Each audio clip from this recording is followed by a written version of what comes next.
Hi, everybody. Please meet my new guest, Anne Nicholson. I'm honored. Anne is an anthropologist and also mind-body therapy practitioner. We are analyzing a song called Angel from Montgomery by John Prine. Anne, can you please tell me why did you pick that song? And also, what is mind-body therapy practitioner? Hey, well, the two sort of go together in a way. Okay. Sometimes people think my real self is my mind. Other people say, oh, no, no, no. My real self is my body. Right. But really, maybe the two are like two sides of the same moon, right? The dark side and the light side. So I'm able to work with both the physical body and doing practices, and also work through speaking things through, working with the thoughts. So it's a really, really open-ended way to work. And so this song, I think, has the quality of that, what is known with the mind and what is more mysterious because it is known with the body. And John Prine, because I am in America, born in America, and John Prine sings about the land and sings about what it's like to be a child of this place with the deep sadness and the deep hope of the American continent. Yeah. Well, I love that song. It felt home somehow, even though I wasn't born and raised in America. It felt like it understands me in a sense. I am an old woman named after my mother. My old man is another child who's grown old. That is really my life. It really, really is my life. My mother named me her first name. And my marriage became, a man who was a child grown old. So I feel like he is, in those lines, talking about me in a very personal way. My old man, I thought of my dad, who seemed like a child all my life, even now. And age, I keep kind of dismissing thoughts about age, even though that will catch me like this wave at some point. And I don't know. It is. It feels like it's somewhere vaguely in there, knocking and asking to be accepted. Beautiful.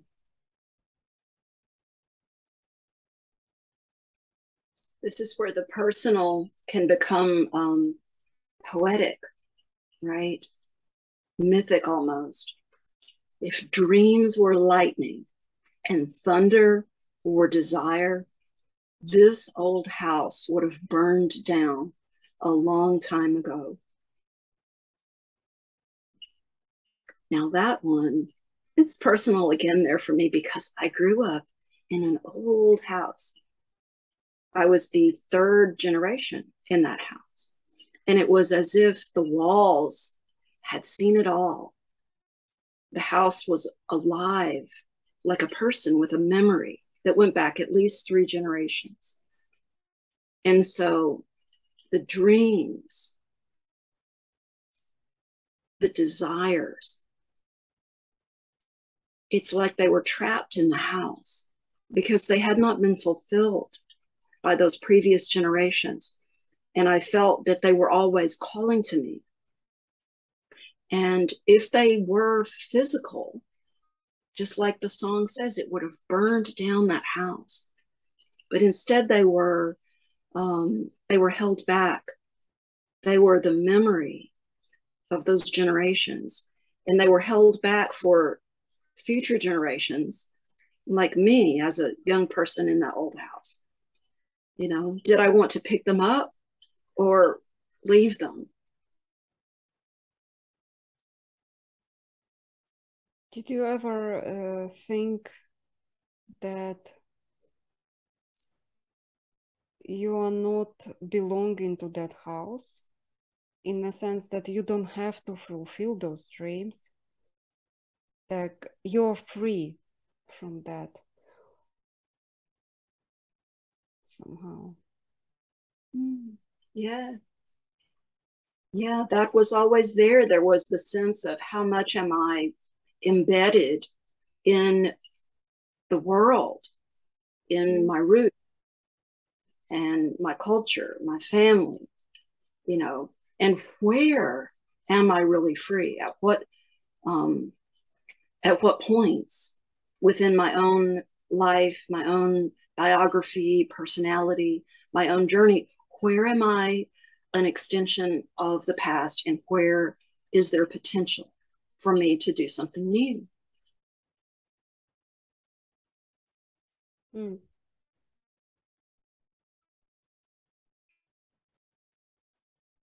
I kind of feel like as long as you have that juice burning inside you and you have new dreams,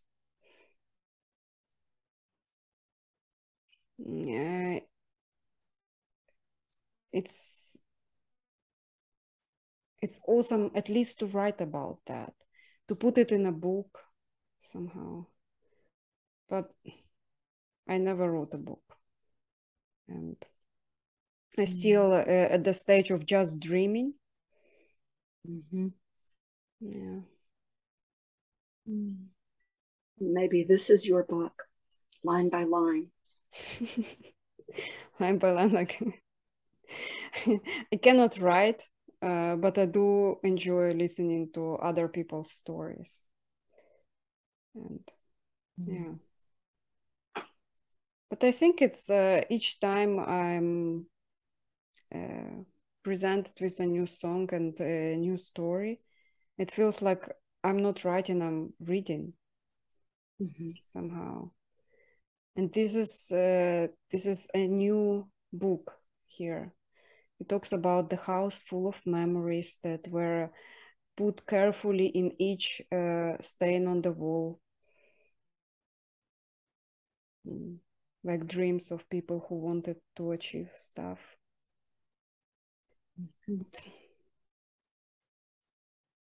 I don't know, there is this thin line in between following your family roots and traditions, but yet finding your own path free from those somehow. Fulfilling things in your own way.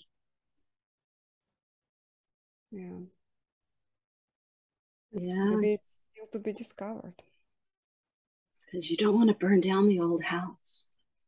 I don't think No, so. it's a waste. Too many properties had been burned down or destroyed. Like it would be a shame. Make me an angel that flies from Montgomery. Make me a poster of an old rodeo.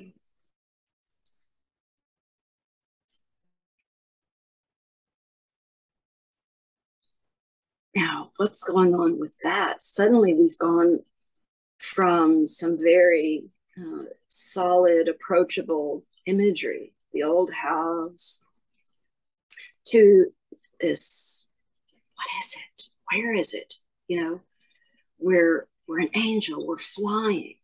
You know, who is Montgomery? Where is Montgomery? You know, why do I care about Montgomery? You know, and then a poster of an old rodeo. What? You know, it's become almost like it's turned itself inside out. It was so almost universally relatable at the beginning, and now it's become almost so very personal that it's become somehow way out in the cosmos, make me an angel, make me a poster. I'm now like an icon or a memory or, a spiritual being. Is this a plea for death? I wonder.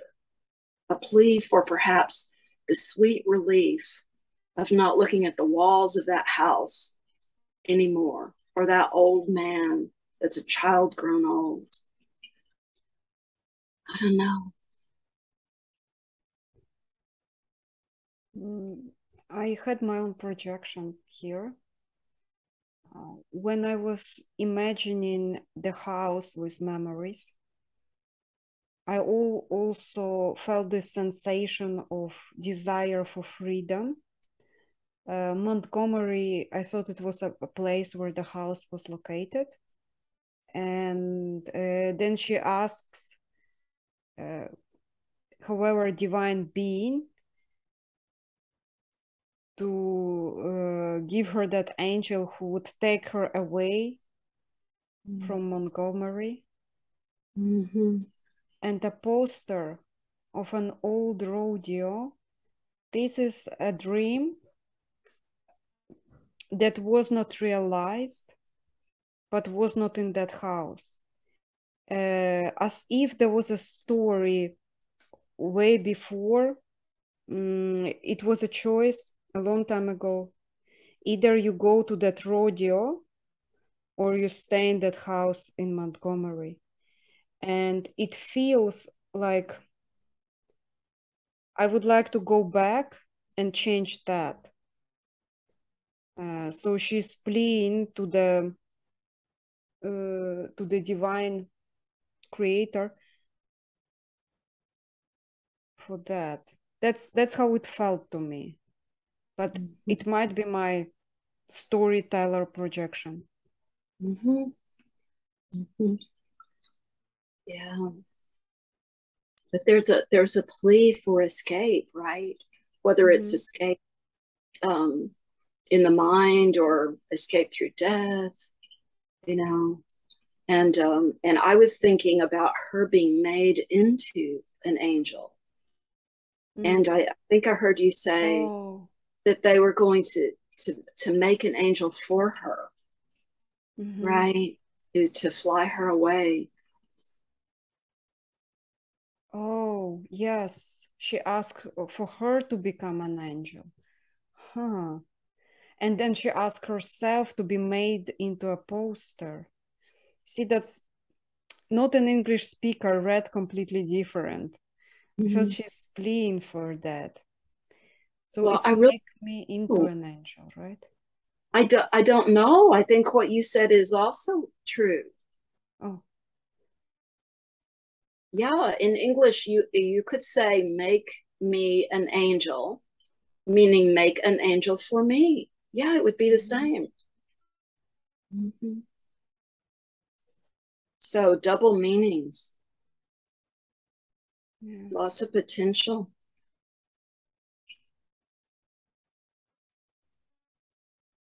But there's such a profound sadness that runs through all of these lines.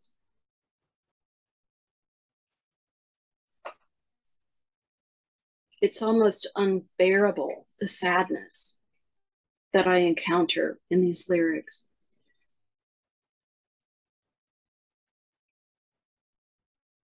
The next four are even worse, or even better, depending on which way. Even sadder. Shall I read the next ones? Yeah. Okay, listen. Just give me one thing that I can hold on to. To believe in this living is just a hard way to go. So she has nothing to hold on to except this living, this hard living. So what could be something to hold on to? It's like there is nothing. She's pleading for something transcendent, right? Something that might be more real than all the images that we've encountered so far. Okay. I think you're right. She does have thoughts of going, and she doesn't like the house she's in. She remembers that one rodeo she did not go to in the past, and she keeps hoping to see that poster again and be able to go there. That's images that come to mind. Hard way to go. She wants one more thing to happen. It feels like she lost hope in here. Yeah. And in English, to go can mean to die. Yeah. So when she says it's a hard way to go, you know, again, maybe she's talking about death. I see it your way now. I understand this way. It's one last hope before she goes. Otherwise, it's meaningless, maybe. John Prine, he writes about death often. And you know, he died of COVID in 2020. Oh. That's sad. Yeah, well, he was an old man. He had a good life. Left a legacy of many beautiful songs. Do you think he wrote it for his mom? I don't know. I almost looked up something about this song, and then I decided not to do it before working through with you, because I didn't want that to be in my head, right? But I wonder. Thank you for that. I think we're going to find out a little bit more about that rodeo poster. Maybe. I don't know. The next 4 lines. When I was a young girl, well, I had me a cowboy. You weren't much to look at, just a free rambling man.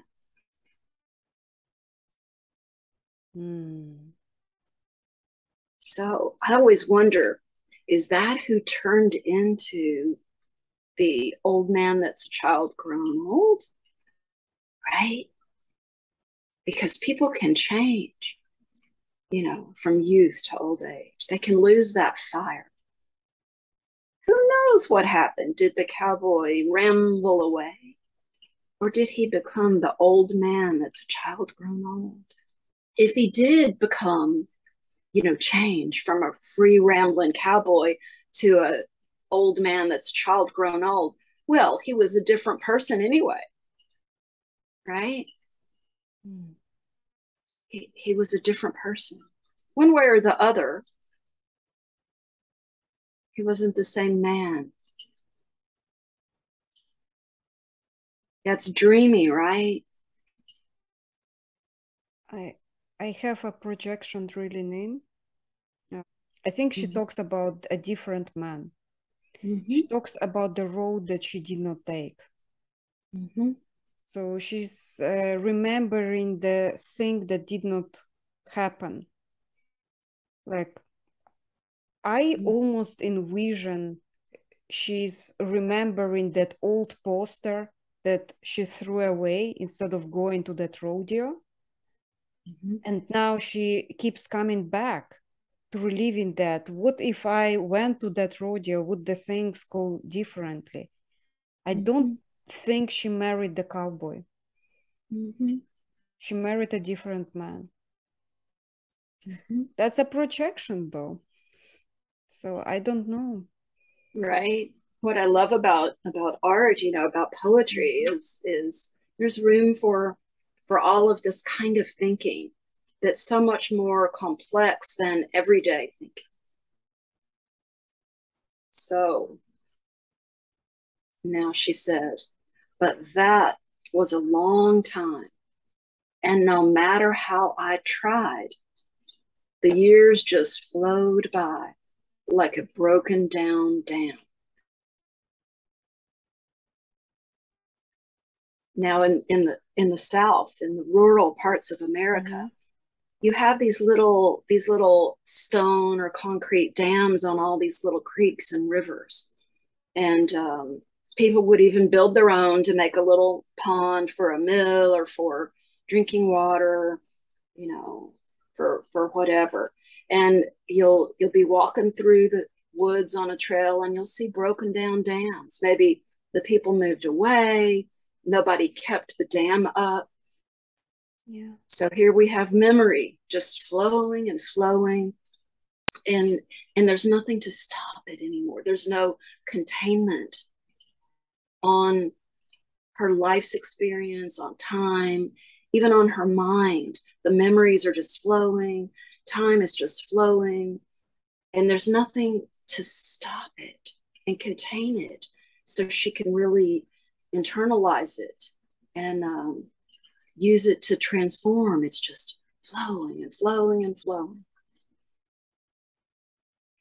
Does she see herself as a broken dam who could not stop the river of time?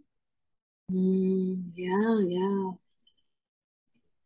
The years just rolled by. No matter how I tried. Nowadays we have mindfulness to slow down time. Right? We have all these practices to get into flow states and non-dual awareness. All of these tricks to slow down time. Then we have the cryogenics and the Wim Hof and the Botox and the special things you do to your face and the butter in your coffee. Oh my gosh, we're trying to slow down time. But I don't Did know. you say butter in your coffee? Yeah, it's a Silicon Valley thing. You put coconut butter in your coffee or cow butter like ghee and mushrooms, and all of this is to help what us. Does it do? Oh, it's all good for concentration, for immune system, right? So we're trying to cheat time every way we can.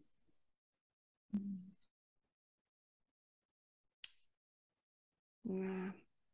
Thanks God we are sponsored by time.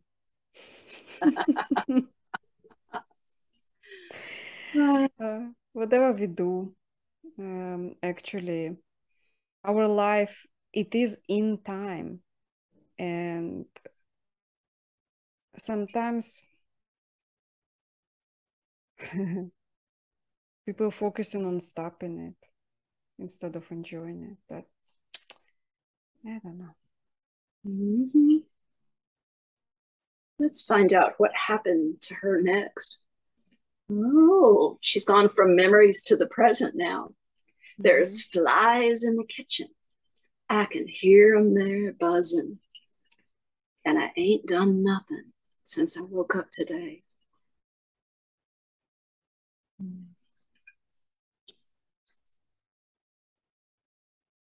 Now I know that was my mama when she was a little older than I am right now.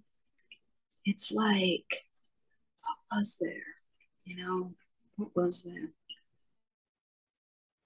There's nothing to do.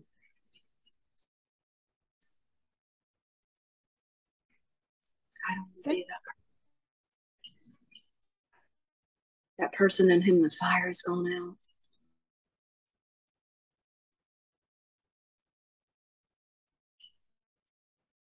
I'm thinking about writers. At some point, there was this writer, pretty famous writer. I don't remember his name though. He was about 85, and the journalist asked him, "Are you writing any book currently?" And he said, "I probably am." So, sometimes even when you stay all day thinking about the past and about the rodeo and about the alternate timeline and the passage of time in this poetic form, perhaps you're writing a book. It's not yet on paper, but you're practicing it. It's the process. And all it takes is just to pick up the little recording thingy and dictate it. You don't even have to type it anymore. Like the world is weird like that. Like the machine will type it for you now. No? Yeah. So think. And this song is her book. Yes. I wonder who she is really. Well, there is a little homework for people who watch it. That's right. Also, for my guest, if you want it, Anne, write down in the comment below who he wrote that song to. Okay. Who was that? I will look it up. Thanks. And of course, by now the chorus has come along a couple of times already. But here's the final verse. How the hell can a person go to work in the morning, then come home in the evening and have nothing to say?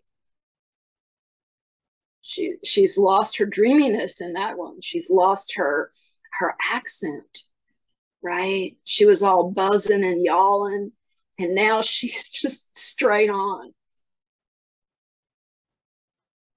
I think she's talking about that old man that's a child grown up. Yeah, she could have had a cowboy. But now there is this guy who has nothing to say. Like she was all day waiting for him, thinking about the past, working on her new book or her first book.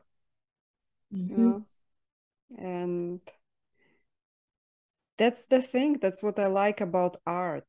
In a sense, you narrate your life and you can be sure it will be relatable to others if you will not lie about your life, if you will tell the truth. It will be relatable to others. There will be thousands of people who will understand it. There's a saying in English, truth is stranger than fiction. Yeah. I think it was a movie as well with Emma Thompson. Was it? Oh, Stranger Than Fiction, it was called. So that's from that saying. Yeah. But this song, it lives. Every time I listen to it, and you know what? It can be sung by John Prine. It has been sung by many famous female vocalists like Bonnie Raitt, also Ricky Lee Jones, right? The blues singer. Many voices have sang this song, and it always stays living. Every time I listen to it, it is still alive. It will be alive in the future. The song that tells you the truth, the song that is relatable, and the song that a lot of people live through, and they are facing that one rodeo they did not go to in the past, that they keep reminiscing when their old man has nothing to say to them. They're like, God damn it, I should have gone to that rodeo. And but still, there is there is so much hope in that, even storytelling. But what the fuck do I know? It's like I'm thinking from my projections. It's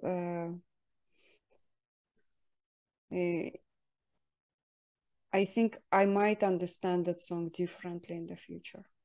Actually, I'm pretty sure in the future that song will read completely different to me. Mm-hmm. Yeah. Maybe. I thought about if that song was written in LA, what would they say? Would they, instead of a rodeo, would they write about a movie poster? Or would they write about the famous Rodeo Drive here in LA?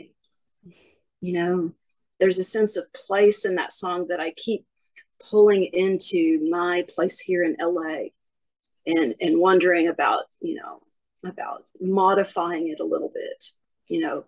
When I do my quite terrible karaoke to this song, it's kind of like a cross between John Prine and Tom Petty, the great LA lyricist. There are no rules. You can write your own version easily. Yeah, I thought about it. It'll have the Mulholland in it and the 101 and Rodeo Drive and maybe a movie poster. Yeah. And it will live forever, by the way. Yeah. Do you know that saying the internet is forever and it's for free? Like you can kind of for free. So we need to invest our free time. Thank you, by the way, for having free time. Yeah, our free time. That's funny. Because time is our attention, right? And it's the currency. The currency of life is attention. True.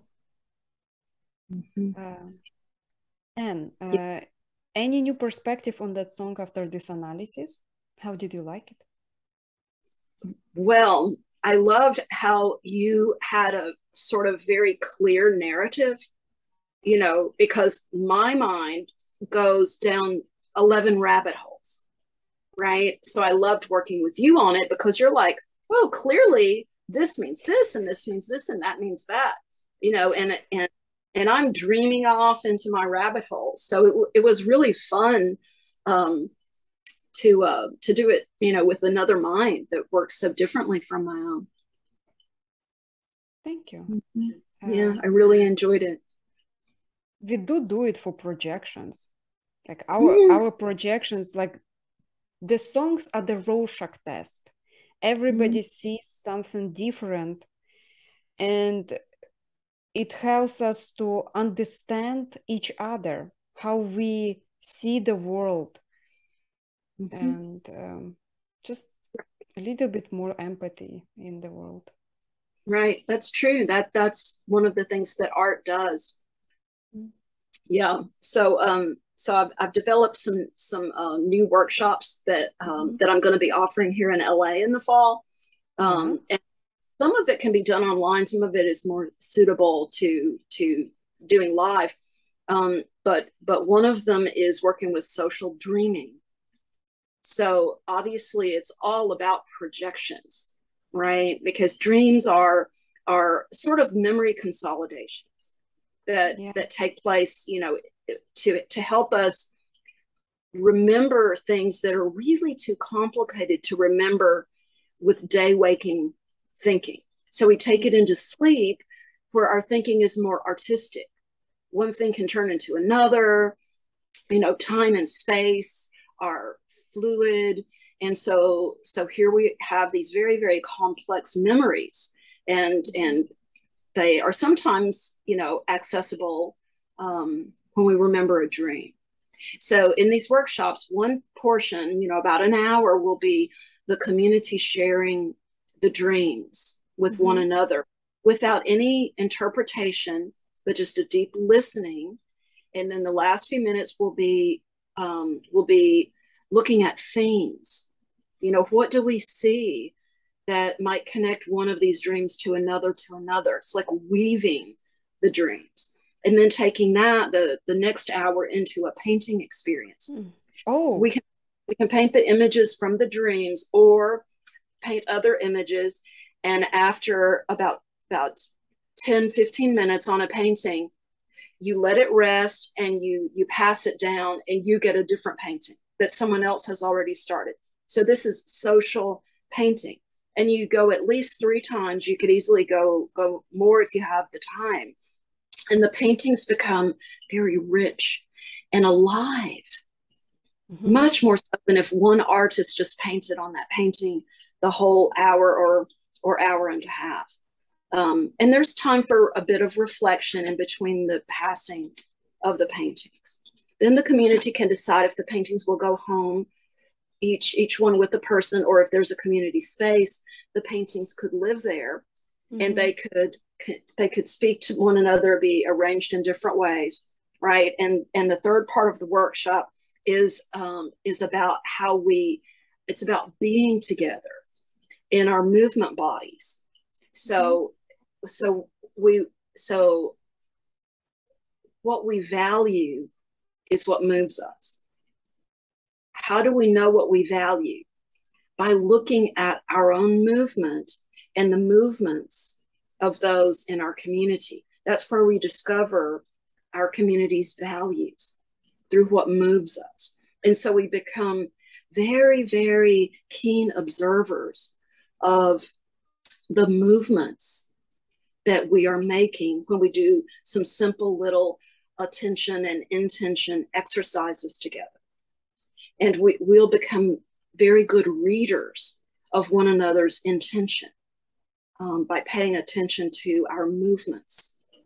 So these are some workshops that I'm going to be bringing here in LA in the fall: social dreaming, social painting, and social, don't know what to call it really, social moving. You know, do you think? I don't know about that third one. Reaching out. I don't know, it will come. It's very living, and that's what's exciting about it. Yeah, everything you create is alive. It keeps evolving, it keeps growing. The more you put water into it, the higher it grows. And attention of public is like sunlight. That's the way I see. Well, Anne, it was a great pleasure to host you today. I absolutely adore that song, and I think it will live on for a long time and teach people, give them feeling of being understood, which is also very important. So true. Thank you, Cara. I've really enjoyed it. Please follow Anne on all the links I provide below. Check it out even in a month. I will keep adding new links because Anne has this living creation that keeps evolving. Bye. Okay.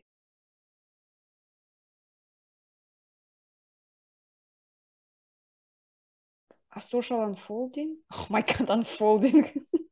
You can see all the rabbit holes that this brings. Yes. Double the number of rabbit holes. I've got a whiteboard with 100 words on it, and I'm just like, You're throwing darts at them. Which word will it be today? My optimistic mind just dropped in a movie that I have seen. It was about a lady who took all of her savings and went to Paris. And she was like 70. And she was like, yeah, I want to go with a boom. It's the end. I feel it's the end. Although 70 is pretty young. So that lady comes to Paris. I will have to look for that movie title. And she had a little bit of money left. She had like 500 bucks left. And like everything she has is a ticket back home all her savings are wasted now, basically, and she has only those $500, and so she goes and she buys herself a nice dress into very expensive boutique and wears that beautiful dress, and the dress actually really, really nice. And then she's now what?